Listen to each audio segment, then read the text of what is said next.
विराम देता हूं। शुक्रिया, थैंक यू। श्री रामचंद्र जांगरा जी। धन्यवाद मान्यवर। आज के इस विदाई की चर्चा में भाग लेने का आपने अवसर प्रदान किया। मैं सबसे पहले धन्यवाद करता हूं मेरे देश के यशस्वी प्रधानमंत्री नरेंद्र भाई मोदी जी का, माननीय गृह मंत्री अमित भाई शाह का, उस समय के मेरे प्रदेश के मुख्यमंत्री मनोहर लाल जी का और पार्टी के शीर्ष नेतृत्व का, जिन्होंने मुझे इस महान सदन में अपनी उपस्थिति दर्ज कराने का अवसर दिया। मान्यवर, इन 6 सालों में एक अभूतपूर्व ऐसा अनुभव हुआ है, बहुत कुछ सीखने में हम कामयाब हुए हैं, बहुत कुछ सीखने को हमें मिला है। और मान्यवर, भारतीय सभ्यता में जैसे कहते हैं कि शब्द एक ब्रह्म है, एक बार जो शब्द बोल दिया गया उसकी शक्ति कभी समाप्त नहीं होती है। लेकिन शब्द में कितनी शक्ति है इसका वास्तविक अनुभव हमें इस सदन से हुआ है। और मेरा सौभाग्य है कि मुझे दोनों सदनों में, हमारा जो प्राचीन ऐतिहासिक संविधान सदन जो आज है उसमें भी और यहाँ पर भी दोनों जगह बोलने का मौका मिला है।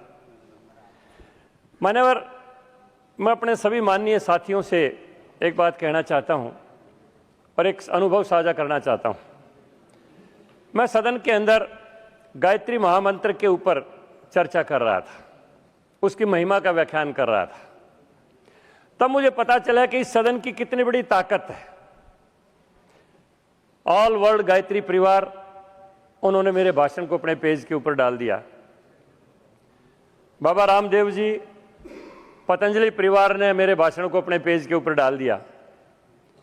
आर्य समाज ने मेरे भाषण को अपने पेज के ऊपर डाल दिया और मैं दुनिया के करोड़ों लोगों तक पहुंच गया। ये सदन की ताकत थी, ये मेरी ताकत नहीं थी, ये सदन की ताकत थी। और मुझे उसका एक बहुत बड़ा इनाम मिला। आर्य समाज का न्यूयॉर्क में सम्मेलन था, मुझे वहां पर आमंत्रित किया गया। मैं न्यूयॉर्क में आर्य समाज के सम्मेलन में शामिल होने के लिए गया। विश्व हिंदी परिषद का वियतनाम में सम्मेलन था, वहां भी मुझे निमंत्रित किया। वहां पर भी मैं वियतनाम में भी उस सम्मेलन में भाग लेने के लिए गया। मेरा सौभाग्य रहा, माननीय अमित भाई शाह, उनकी विशेष कृपा रही, जो हिंदी राजभाषा समिति के चेयरमैन होते हैं गृह मंत्री जी। जैसे ही मैं राजभाषा समिति के अंदर मेरा चुनाव हुआ, मुझे फर्स्ट कमेटी का, प्रथम उप समिति का संयोजक बना दिया गया। मान्यवर, 21 मंत्रालयों में प्रथम उप समिति हिंदी के अनुपालन की जांच करती है पूरे देश के अंदर। और मेरा सौभाग्य रहा कि इस समिति के कार्यक्रम के संबंध में पूरे देश में बहुत कुछ जानने का मौका मिला। पूरे देश की एक एक प्रांत की अपनी सभ्यता, उनकी संस्कृति, उनका पहनावा, उनकी बोलचाल, हर चीज से वाकिफ होने का मौका मिला। यह मैं अपना सौभाग्य मानता हूं। मान्यवर, एक और बात मैं कहना चाहता हूं, इस महान सदन के माध्यम से हम जीवन में कितने लोगों का उपकार कर सकते हैं, और गरीब आदमी कभी किसी उपकार को रखता नहीं है। यह मेरा निजी अनुभव एक छोटा सा मैं साझा कर रहा हूं। एक ऐसा समाज है भारत देश के अंदर जो आज भी बहुत ही पिछड़ी अवस्था में है, घुमंतु अवस्था में है, उसकी कभी किसी ने आवाज नहीं उठाई थी। मैंने गाड़ियां लोहारों की समझ सदन के अंदर आवाज उठाई, और मान्यवर 100 गाड़ियां लोहार मेरे फ्लैट के ऊपर है, मेरा धन्यवाद करने के लिए आए। मैंने उनमें से 5 आदमियों को सिलेक्ट करके उनको सदन दिखाया, और वो इतने अभिभूत थे कि हमें सदन तक जाने का मौका कब मिल सकता था, कब देखने का मौका मिल सकता था। और मान्यवर, गरीब आदमी किसी का कभी रखता नहीं है। मैं अनुभव बताता हूं, जिस समय दिल्ली का चुनाव आया, मुझे और माननीय मुख्यमंत्री हरियाणा के आज हैं श्री नायब सिंह सैनी जी, हम दोनों को अपने बैलगड्ढे के ऊपर बिठा के वो 10 किलोमीटर तक दिल्ली के अंदर उन्होंने जुलूस निकाला, और 100% वोट भारतीय जनता पार्टी को वोट दिया उन्होंने। यानी गरीब आदमी किसी भी एहसान का बदला चुकाता है, उसकी कोई बात करता है तो कभी भी वो कृतघ्न नहीं होता है। मेरा दूसरा अनुभव, मैंने एक बार क्रिमिनल ट्राइब्स एक्ट के ऊपर अपनी बात रखी थी कि 1857 की क्रांति के दमन के बाद वासुदेव बलवंत फड़के जी ने ट्राइब्स को इकट्ठा किया था और ऐसे लोगों से लड़ाई लड़वाई थी जिनके पास खोने के लिए कुछ नहीं था। लेकिन वासुदेव बलवंत फड़के के गिरफ्तार होने के बाद 1870 में वो गिरफ्तार हो गए थे। 1871 में क्रिमिनल ट्राइब्स एक्ट आया और ऐसी ट्राइब्स जो देश में अंग्रेजों के खिलाफ लड़ी थी उन सबको क्रिमिनल घोषित करके और उनकी प्रताड़ना शुरू कर दी गई। बहुत कुछ उन्होंने इतिहास में झेला, लेकिन मान्यवर आज़ादी के बाद भी उनको मुक्ति नहीं मिली। और मैंने जब ये बताया सदन में कि वो 15 अगस्त 1947 को अपनी आज़ादी नहीं मानते हैं, जिस समय 31 अगस्त 1952 को बाबा साहब भीमराव अंबेडकर ने क्रिमिनल ट्राइब्स एक्ट को खत्म करके हैबिचुअल ऑफेंडर्स एक्ट लेके आए, उस दिन को तमाम हिंदुस्तान की ट्राइब्स अपने आप को मुक्ति दिवस के रूप में मनाते हैं। आज भी वो प्रथा है। और जैसे ही मैंने ये बात रखी, अमेरिका तक के सासी समाज के लोगों के मेरे पास फोन आए कि किसी ने तो हमारी व्यथा को सदन के अंदर रखा है। और मान्यवर करनाल के अंदर कम से कम 5000 ट्राइब्स के लोगों ने 31 अगस्त को बुला के मुझे मेरा अभिनंदन किया। तो मैं मानता हूं, मेरा अनुभव हुआ कि गरीब आदमी कभी किसी का रखता नहीं है, उसको चुकाता है, बशर्ते कि उसकी को बात करे। ये सदन में बहुत कुछ मौका देता है, बहुत कुछ हमें अवसर मिलते हैं जिसके माध्यम से हम बहुत कुछ अपना भी एक्सपोजर बता सकते हैं, अपने विचार को भी बता सकते हैं और बहुत लोगों का कल्याण भी कर सकते हैं। और मैं, जैसा दीपक जी बोल रहे थे, अपना सौभाग्य मानता हूं कि देश में बहुत कुछ ऐसे परिवर्तन हुए इस कालखंड के अंदर। विशेष तौर पर धारा 370 का मैं उल्लेख करूंगा, जिसके बदलाव के साक्षी हम लोगों को होने का मौका मिला है। मैं अपना सौभाग्य मानता हूं। और मान्यवर, मैं तमाम अपने सदन के साथी कई बार सोचता हूं, यहां पर आके देखते हैं, जैसे शक्ति सिंह गोयल तो बैठे हैं कि बड़े सख्त लगते हैं जब बोलते हैं, डेरेक ओब्रायन नहीं है, बोलते हैं तो बड़े हार्श लगते हैं, संजय सिंह नहीं बैठे हैं, बोलते हैं तो बड़े कठोर लगते हैं, लेकिन जब बाहर उनसे मिलते हैं तो इतना उनका कोमल स्वभाव है, इतना डेलिकेट है, क्या मैं सोचते हैं इतने संवेदनशील ये व्यक्ति हैं, बाहर जाके कुछ और ही मिलता है। और मैं पुनः इस बात को कहना चाहूँगा, आपके माध्यम से मेरी प्रधानमंत्री जी तक और सदन के जो हमारे सभापति जी हैं, अपने उपराष्ट्रपति महोदय तक एक बात चली जाए कि हम रिटायरमेंट के बाद जब सदन में आए तो यहाँ पर एक ऐसा सेंट्रल हॉल मिल जाए ताकि अपने साथियों से सबसे वहाँ पर मुलाकात हो जाए, तो हमें बड़ी खुशी होगी। तो बड़े अनुभव फिर भी मिलते रहेंगे। मैं पुनः इस परमपिता परमात्मा का धन्यवाद करते हुए कि इस महान सदन का एक साक्षी बहुत से बदलाव का होने का हमें मौका दिया और बहुत से मुद्दों को रखने का मौका मिला, गरीब आदमियों की बात रखने का मौका मिला। और जो कुछ भी इस सदन के अंदर अनुभव मिला, वो एक अभूतपूर्व स्मृतियाँ इस हृदय के अंदर ताजीवन रहेंगी। वो साथियों से सदा, चाहे वो पक्ष के हों विपक्ष के हों, स्वाति मालीवाल जी कितना बोलती हैं, तो सबका मैं प्रेज करता हूँ।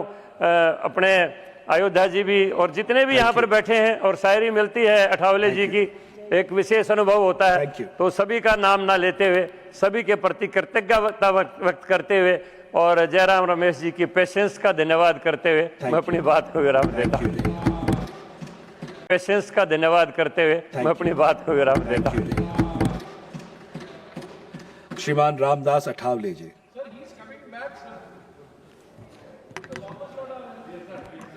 अध्यक्ष महोदय, आज का दिन हमारे लिए बहुत बड़ा गर्व का दिन है। आप बोल चुके हैं, आप बोल चुके हैं। नहीं, मेरे पार्टी के बोल चुके हैं, बोल चुके हैं। पार्टी बोल, नहीं, मैं पार्टी की नॉट तरफ से एज बोल ए रहा हूं। Retiring MP. दास अठावले जी। तो अध्यक्ष महोदय, आज का दिन हमारे लिए खुशी का भी दिन है, लेकिन हमें दुख इस बात का भी है कि कुछ साथी हमें छोड़कर जा रहे हैं। तो जो मेंबर हो रहे रिटायर, वो आज भी नहीं है टायर। मैं तो हूं शायर, मैं जल्दी नहीं हो जाऊंगा रिटायर। माननीय प्रधानमंत्री जी ने मुझे बोला कि अटौली जी होते हैं सदाबहार। आदरणीय प्रधानमंत्री जी ने मेरे बारे में बोला कि अटौली जी होते हमेशा सदाबहार, क्योंकि मैं करता हूं कांग्रेस पर प्रहार। मैंने छोड़ दिया है नॉनवेज आहार, मैंने छोड़ दिया है नॉनवेज आहार, इसलिए मैं करता हूं बहुत अच्छा प्रहार।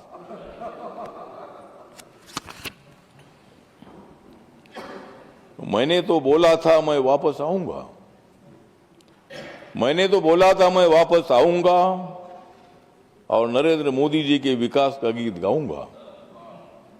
मैं गांव गांव में जाऊंगा, मैं गांव गांव में जाऊंगा और फिर चौथी बार मैं इसी सभागृह में आऊंगा। कुछ लोग बोल रहे थे अटौली जी गया, कुछ लोग बोल रहे थे अटौली जी गया, लेकिन मोदी जी के आशीर्वाद से मैं फिर आया। मेरे ऊपर तो है बाबा साहब अम्बेडकर जी के विचारों की छाया, मेरे ऊपर तो है बाबा साहब अम्बेडकर जी के विचारों की छाया, और देश के असंख्य लोगों की है मेरे ऊपर माया। तो ये सभागृह जो है, सभागृह उच्च सभागृह है, और जो बाबा साहब अम्बेडकर जी ने संविधान लिखा है, संविधान के मुताबिक ये सभागृह चलता है। उधर से बहुत बार हंगामा भी होता है, लेकिन हंगामा थोड़ा थोड़ा होना चाहिए, लेकिन ज्यादा नहीं होना चाहिए। ज्यादा हंगामा होगा तो फिर काम में बिगड़ जाता है। या चर्चा होनी चाहिए। अनेक लोगों ने, मतलब हमारे खरगे साहब तो हमारे अच्छे मित्र है, वो बाबा साहब अम्बेडकर जी को मानते हैं, उनको यहाँ अपोजिशन लीडर तो बनाया है, लेकिन कर्नाटक में जब मौका आया था तब उनको मुख्यमंत्री नहीं बनाया, उनको मुख्यमंत्री नहीं बनाया। खरगे साहब बोल रहे थे कि भाई मैं ज्यादा मोदी साहब की कविता सुनाता हूँ। मोदी साहब की कविता इसलिए सुनाता हूँ कि मोदी साहब जी बहुत ही नेक आदमी है, बहुत ही स्ट्रांग आदमी है, वो देश के विकास के लिए काम करते हैं। आप लोगों ने भी काम किया है, लेकिन थोड़ा थोड़ा काम किया है, बाकी ज्यादा काम हम लोग कर रहे हैं। आपने भी काम को कुछ नहीं किया ऐसा नहीं है, कांग्रेस पार्टी ने काम किया है, लेकिन आज कांग्रेस के दिन खत्म हो चुके हैं। आज दिन हमारे आ गए हैं, इंडिया के दिन आ गए हैं। तो ठीक बात है, मैं कोई राजनीति नहीं बोलता हूं, लेकिन जो मेंबर, हमारे अनेक मेंबर ने यहाँ बहुत अच्छी अच्छी बातें रखी है। उन्होंने अपने क्षेत्र की, अपने राज्य की समस्या अपने सामने रखी है, और आज कुछ लोग रिटायर होकर जा रहे हैं, कुछ लोग यहाँ रिटायर दोबारा आ रहे हैं। जिस पार्टी के राज्य में ताकत है, उनके एमएलए वो लोग इधर आ रहे हैं, जिनके एमएलए नहीं वो जा रहे हैं। तो इसी तरह मतलब अच्छी बात है कि मुझे मौका मिला है, मुझे तीसरी बार राज्यसभा में आने का मौका मिला है। मैं 3 बार लोकसभा में भी था। हमारे किरण रिजिजू जी हमारे साथ हमेशा रहे हैं। जयशंकर साहब तो अधिकारी थे, लेकिन आज उनको मंत्री बनने का मौका मिला है। और मुझे भी आपके टाइम पर मुझे मंत्री नहीं बनाया, आपके टाइम पर मुझे मंत्री नहीं बनाया, इसीलिए मैं इधर आ गया। तो इसीलिए ठीक बात है। तो इसलिए आज मेरी जो रिपब्लिकन पार्टी ऑफ इंडिया है, रिपब्लिकन पार्टी ऑफ इंडिया की तरफ से जिन मेंबरों ने यहाँ देश की बात यहाँ बताई है, समस्या बताई, गरीब है, झुग्गी झोपड़ी के लोग है, व्यापारी है, डेवलपमेंट के विषय है, अनेक विषयों पर उन्होंने अपनी भूमिका रखी है, इसलिए मैं उनका धन्यवाद करता हूँ। और जो यहाँ दोबारा रिटर्न आए हैं वो हमारे साथ रहेंगे, खरगे साहब हमारे साथ रहेंगे, मैं भी यहाँ रहूँगा, अनेक लोग यहाँ रिटर्न आ गए हैं। तो वो हम सब लोग मिलकर हम देश की बात करते हैं, देश को आगे बढ़ाने के लिए हम सब लोग मिलकर आगे चलेंगे।